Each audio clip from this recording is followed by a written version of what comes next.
এই নির্বাচন সরকার বদলের নির্বাচন না, এই নির্বাচন ঠিক করবে দেশের মালিককে।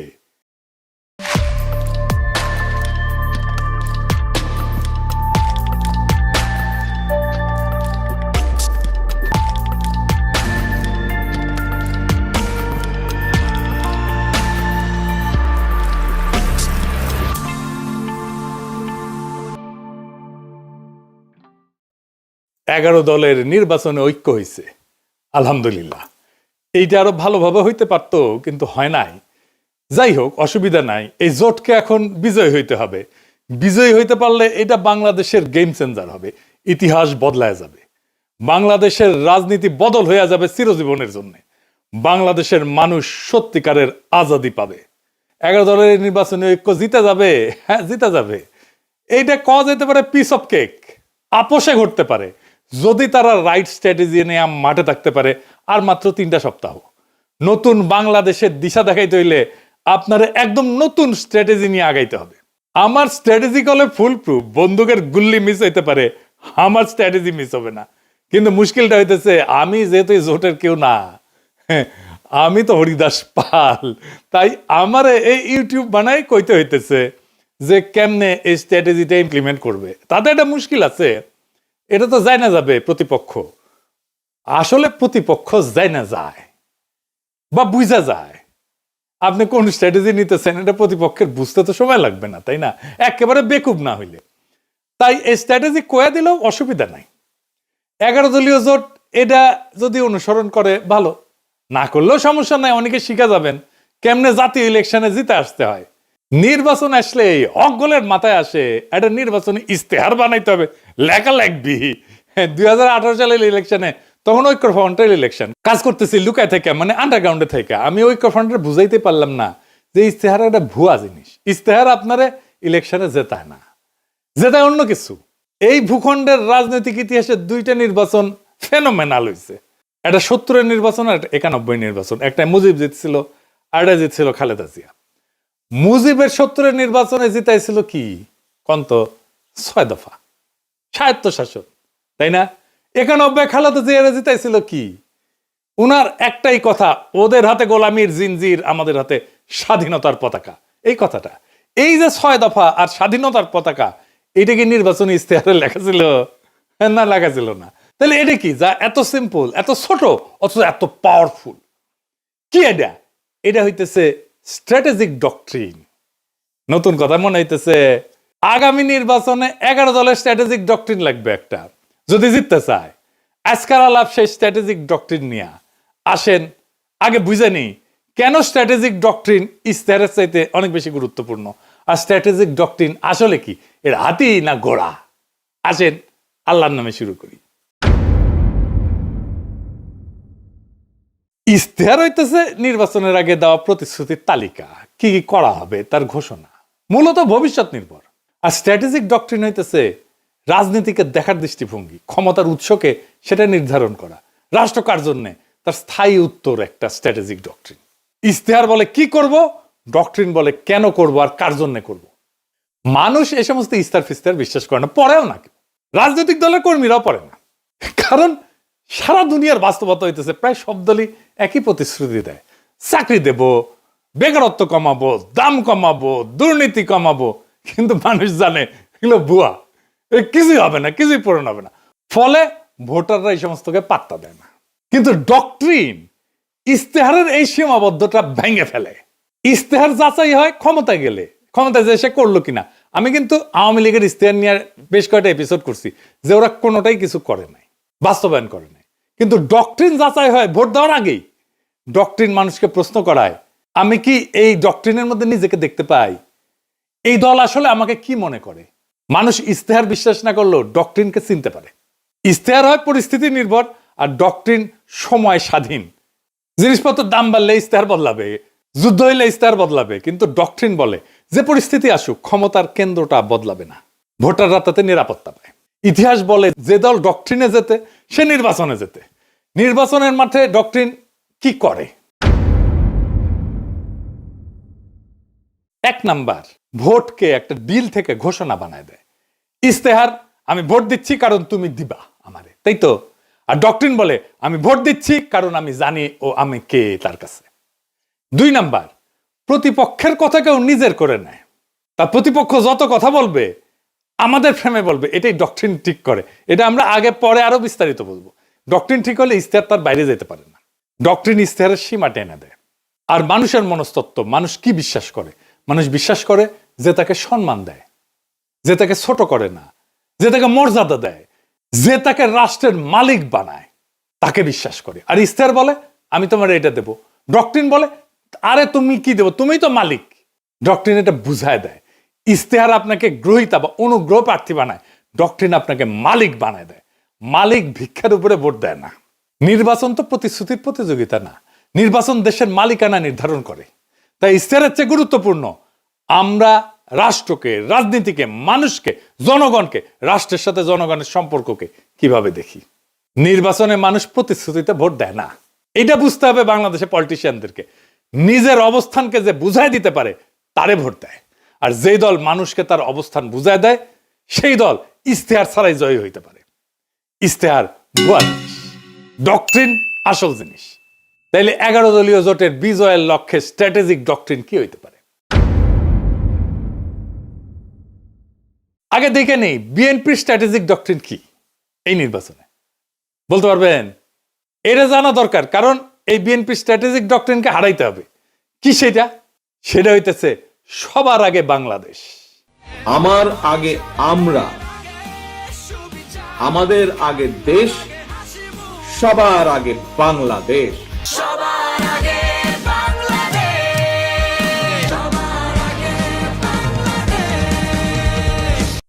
দেখেছেন উনারা সচেতন ভাবে করছেন কিনা এটা উনারাই বলতে পারবেন।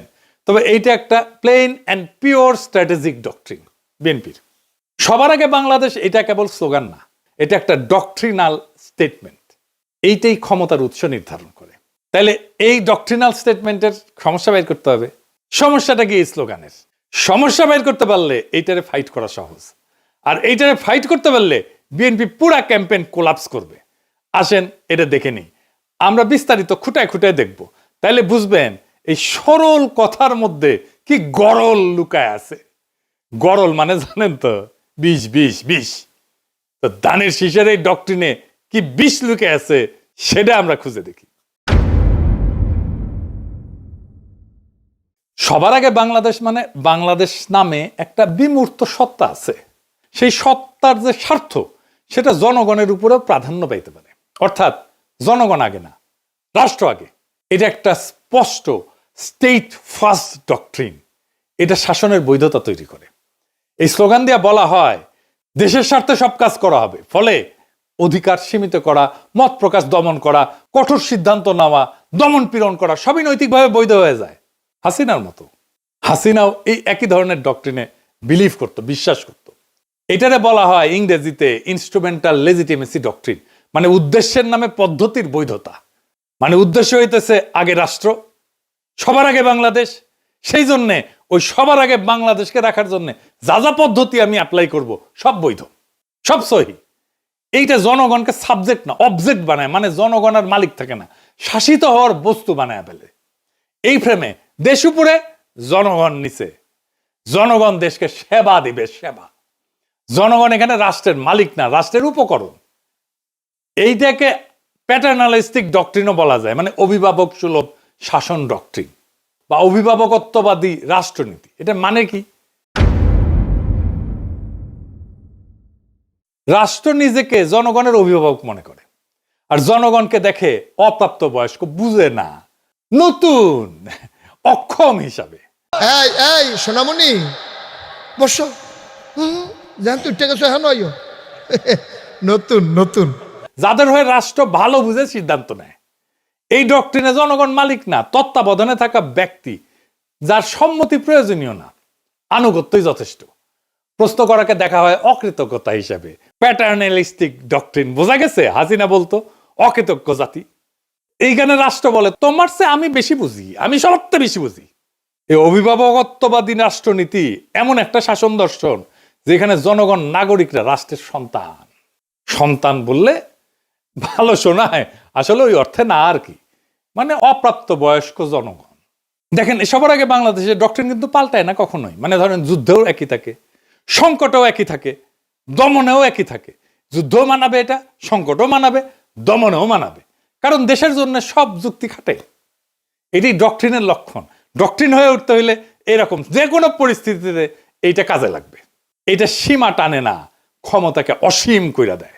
এই স্লোগানে কোথাও বলা নাই কি করা যাবে না, জনগণ কখন না বলবে, ক্ষমতার সীমা কোথায় বলা নাই। ক্ষমতা নিজেই তার সীমা ঠিক করে। এটা আনচেকড সোভার্নিটি ডক্ট্রিন, সীমাহীন সার্বভৌমত্বের ডক্ট্রিন। এইটা নিয়ন্ত্রণহীন সার্বভৌমত্ববাদী রাষ্ট্রনীতি। রাষ্ট্র নিজেই নিজেকে চূড়ান্ত ক্ষমতার উৎস মনে করে, যার উপরে জনগণের সম্মতি, জনগণের জবাবদিহিতা চাওয়ার অধিকার, এমনকি জনগণের এটা সীমা ঠিক করে দেওয়া, এটা কাজ করে না। এই ডক্ট্রিনে ক্ষমতার উপরে কোনো কার্যকর নিয়ন্ত্রণ থাকে না। রাষ্ট্রের স্বার্থ সব প্রশ্নের ঊর্ধ্বে। নাগরিক অধিকার এখানে শর্ত সাপেক্ষ হয়ে যায়। রাষ্ট্র বলে আমি সিদ্ধান্ত নেব, সীমা আমি ঠিক করব, তুমি কোন তেজপাতা, তুমি কোন। তার মানে সবার আগে বাংলাদেশ কোনো আবেগী স্লোগান না, এটা এমন একটা স্ট্র্যাটেজিক ডক্ট্রিন যা রাষ্ট্রকে জনগণের উপরে স্থাপন করে এবং ক্ষমতাকে সীমাহীন বৈধতা দেয়। তাইলে এই সবার আগে বাংলাদেশ এই স্লোগানের স্ট্র্যাটেজিক ডক্ট্রিনকে হারাইবেন কেমনে? এই প্রথম কৌশল হইতেছে এটাকে আক্রমণ করা যাবে না। আক্রমণ না করে হারানো যায়, খুব চমৎকার ভাবে হারানো যায়, অপরূপ ভাবে হারানো যায়, মোলায়েম ভাবে হারানো যায়। কারণ আপনি এটা ব্যাখ্যা করতে পারবেন না এখন কেন এটা খারাপ। আপনি জন ধরে বুঝাইতে পারবেন না, টাইম নাই, কইতে পারবেন না বুঝিস এই স্লোগান কিন্তু তোমার স্লোগান। তাই এইটার কৌশল অন্য। কি সেই কৌশল? এই স্লোগানকে গ্রহণ করতে হবে। আমরা এটাকে গ্রহণ করতেছি কারণ রাজনীতিতে যে স্লোগান জনগণের মনে কিছুটা ঢুকে গেছে, সেটাকে ভাঙা সহজ হয় না, কিন্তু সেটাকে নতুন অর্থ দিতে পারলে জেতা যায়। আমরা এটাকে নতুন অর্থ দেব। তাইলে কি হবে? Counter narrative. কিভাবে আমরা এই কথাটাকে নতুন মিনিং দিতে পারবো, নতুন অর্থ দিতে পারবো? তাহলে আমাদের এমন একটা স্লোগান আবিষ্কার করতে হবে যেই স্লোগানের মানে এই বিএনপির স্লোগান সবার আগে বাংলাদেশের স্লোগানের অনিবার্য পরিণতি বলে মনে হয়, ডেস্টিনি বলে মনে হয়। কি হইতে পারে সেটা? সবার আগে বাংলাদেশের কাউন্টার ন্যারেটিভ হবে আমরাই বাংলাদেশ। ওরা বলবে সবার আগে বাংলাদেশ, আমরা বলবো সেটাই তো আমরাই বাংলাদেশ। এখানে কোনো ঝগড়া নাই, এখানে কোনো কনফ্রন্টেশন নাই, এখানে কোনো কন্ট্রাডিকশন নাই, এখানে আছে কমপ্লিশন, সম্পূর্ণতা। বিএনপি বলছে কি আগে, আমরা বলছি ওইটা আসলে কি, কেন আমরাই বাংলাদেশ। বিএনপির সবার আগে বাংলাদেশ স্লোগানকে আমরাই বাংলাদেশ স্লোগান সুপারসিড করে যাবে। এখানেই মূল খেলা। আমি এখানে কয়েকটা দিক ব্যাখ্যা করব কেন, কিভাবে এটাকে সুপারসিড করে যাবে। আসেন সেটা বুঝে দেখি, খুব মজা লাগবে। প্রথমে দার্শনিক ব্যাখ্যা, মানে পলিটিক্যাল ফিলোসফির ব্যাখ্যা। বাংলাদেশ জমি না, পতাকা না, সংবিধানের কাগজ না। বাংলাদেশ হলো মানুষের সমষ্টিগত রাজনৈতিক অস্তিত্ব। এখান থেকে আসে জনগণের সার্বভৌমত্ব। মানুষ মানে রাষ্ট্রের মালিক। তাই আমরাই বাংলাদেশ কোনো আবেগী কথা না, এটা সার্বভৌমত্বের ঘোষণা। বিএনপি দেশকে একটা বাইরের বস্তু হিসেবে দেখে, আমরা দেশকে নিজেদের পরিচয় হিসেবে দেখি। 2 নাম্বার রাষ্ট্রনৈতিক ব্যাখ্যা বা স্টেট লজিক। বিএনপির ফ্রেম রাষ্ট্র আগে, রাষ্ট্র সিদ্ধান্ত নেয়, মানুষ উপকারভোগী। আমাদের ফ্রেম মানুষ আগে, মানুষ সিদ্ধান্ত নেয়, রাষ্ট্র মানুষের যন্ত্র। এইখানে ক্ষমতার কেন্দ্রটা বদলায় যায়। এইটাকে বলে সাবজেক্ট শিফট। বিএনপি বলে আমরা দেশ চালাবো, আমরা বলি আমরাই দেশ। এই অবস্থান থেকে কাউকে হারাইতে গেলে বলতে হয় তুমি দেশ না। এইটা তো সে বলতে পারবে না। রাজনীতিতে এর চেয়ে আত্মঘাতী কথা আর নাই। 3 নম্বর হইতেছে পলিটিক্যাল স্ট্র্যাটেজির ব্যাখ্যা। এটারে বলা হয় ক্লাসিক ফ্রেম হাইজ্যাকিং। বিএনপি যতবার বলবে সবার আগে বাংলাদেশ, ততবার তারা আসলে বলবে আমরা আগে। তারা নিজেরাই জনগণকে কেন্দ্র বানাবে, আমাদের ফ্রেম রিপিট করবে। এটারে বলা হয় নো এসকেপ ন্যারেটিভ। ওরা কথা বললেই আমার ভাষায় কথা বলবে। 4 নম্বর হইতেছে মার্কেটিং ব্যাখ্যা, পলিটিক্যাল মার্কেটিং আর কি, মানে পণ্যের মার্কেটিং না। বিএনপির স্লোগান অ্যাবস্ট্রাক্ট প্রোডাক্ট সেন্ট্রিক, মানে মানুষ শুধু সমর্থন করে। আমাদের স্লোগান আইডেন্টিটি বেসড, মানুষ নিজেকে এটার ভিতরে দেখতে পায়। মানুষ পোস্টারে লিখবে আমরাই বাংলাদেশ, কারণ এটা স্লোগান না, এটা সেলফ আইডেন্টিটি স্টেটমেন্ট। মানুষ যেটা নিজের পরিচয় মনে করে ওইটার সাথে বিশ্বাসঘাতকতা করে না। বোঝা গেছে? খুব সিম্পল 2টা শব্দ, বিধ্বংসী। আপনাদের মনে আছে আওয়ামী লীগের জয় বাংলা স্লোগানটারে ক্যাপচার কইরা ধ্বংস করে দিছিলাম, আগে ক্যাপচার করছি তারপরে ধ্বংস করে দিছি, ডেস্ট্রয় করে দিছি। বেশি দিন আগের কথা না, মনে আছে না যেই স্লোগান তাদেরকে উদ্দীপ্ত করার কথা, সেই স্লোগানটাকে আগে ক্যাপচার কইরা ধ্বংস করে দিছিলাম একেবারে পুরাপুরি। এই টেকনিকে এবার আসেন ইলেকশন জার্নির আর্ক, সেটা আবার কি? এটা আসলে কি? নয়া নয়া জিনিস করছেন দাদা, কঠিন মনে হচ্ছে, আরে কঠিন না, সেল চালাইয়া বুঝে যাবেন। আসেন সেল চালাইয়া বুঝে নিই। এইটা আসলে ভোটের আগে থেকে ক্ষমতায় যাওয়ার পর পর্যন্ত জনগণকে একসাথে নিজের সাথে যুক্ত রাখার রোডম্যাপ, পথ নকশা। এখানে ভোট শুধু একটা ঘটনা, পুরো গল্প না, ঠিক আছে? বর্তমান বাংলাদেশের বাস্তবতাটা কি? এটা কি জন অসন্তোষ এটা দিয়ে শুরু হয়? তা না, শুরু হয়েছে একটা হতাশা দিয়ে, গভীর হতাশা দিয়ে, একটা ভ্রম দিয়ে, একটা ভুল দিয়া। সব বদলাইছে মনে হয়, কিন্তু আসলে কিছু বদলায়নি। আগের বন্দোবস্ত, আগের রাষ্ট্রযন্ত্র, আগের ক্ষমতার ভাষা, আগের নিয়ন্ত্রণ সব ঠিক আছে, শুধু মুখ বদলাইছে, দল বদলাইছে। মানুষ স্পষ্ট দেখতেছে বিএনপি ধীরে ধীরে আওয়ামী লীগের আগের জায়গাগুলো নিচ্ছে, কাঠামো ভাঙতেছে না, দখল বদলাচ্ছে। সবচেয়ে গুরুত্বপূর্ণ বাস্তবতা হইতেছে তারেক রহমান তো নির্বাচিত প্রাইম মিনিস্টার না, কিন্তু তিনি ডিফ্যাক্টো দেশের প্রধান সিদ্ধান্ত কেন্দ্র। এখানে মানুষ বুঝে যায় সমস্যা ব্যক্তি না, সমস্যা হচ্ছে একই রাষ্ট্র একইভাবে চলে। এই উপলব্ধিটাই ইলেকশন জার্নির প্রকৃত শুরু। নির্বাচন শেষ না, নির্বাচন দিয়ে নাগরিক তার মালিকানা দখল করবে। এখানে ইলেকশন জার্নির আর্ক পূর্ণতা পায়। স্লোগান থেকে যাত্রা, এর প্রথম ফেজে কি হবে? পরিচয়কে জাগরিত করা। আমরাই বাংলাদেশ, এটা আমাদের পরিস্থিতিকে জাগ্রত করবে। এই পর্যায়ে প্রতিশ্রুতি কম, দর্শন বেশি। এর লক্ষ্য কি? মানুষ ভোটার না, মানুষকে বলা আপনি একটা পলিটিক্যাল এন্টিটি, রাজনৈতিক সত্তা। 2 নাম্বার ফেজে কি? নৈতিক প্রশ্ন, মরাল কোশ্চেনিং। এইখানে প্রশ্ন উঠবে, আমরাই যদি বাংলাদেশ হই তাহলে এত অন্যায় কেন, এত অবিচার কেন, এত বেইনসাফি কেন? এখান থেকে আসবে ইনসাফের প্রশ্ন। ইনসাফ মানে ভিক্ষা না, দয়া না, অধিকার ফেরত নেওয়া। মানুষ তখন বোঝে অন্যায়টা তো তাহলে আমার বিরুদ্ধে, বেইনসাফি তো আমার বিরুদ্ধে। আমরাই যদি বাংলাদেশ হই আর এই বাংলাদেশে যদি বেইনসাফি থাকে তাহলে এই বেইনসাফি আমার বিরুদ্ধে, কারণ আমি তো বাংলাদেশ। 3 নাম্বার ফেজ, ইনসাফের কাফেলা। এটা একটা কালেকটিভ জাস্টিসের ফেজ, সম্মিলিত ন্যায়ের যাত্রা। মানুষ বোঝে আমি একা না, আমার অভিজ্ঞতা সবারই। এখানেই জন্ম নেয় কাফেলার ধারণা। কাফেলা মানে পার্টি না, কাফেলা মানে পোস্টার না, এটা একটা নৈতিক যাত্রা। আমার ভোটটা তো দেওয়া হবে তাকেই যে আইন বানাবে, যাকে আমি সংসদে পাঠাচ্ছি। এটা একটা যাত্রা, যে আইন সমাজে ইনসাফ কায়েম করবে। এই ভোট শুধু ব্যালটের ভোট না, এটা ইনসাফ কায়েমের কাফেলা। 4 নাম্বার ফেজ, আজাদির দোরগোড়ায় পৌঁছানো।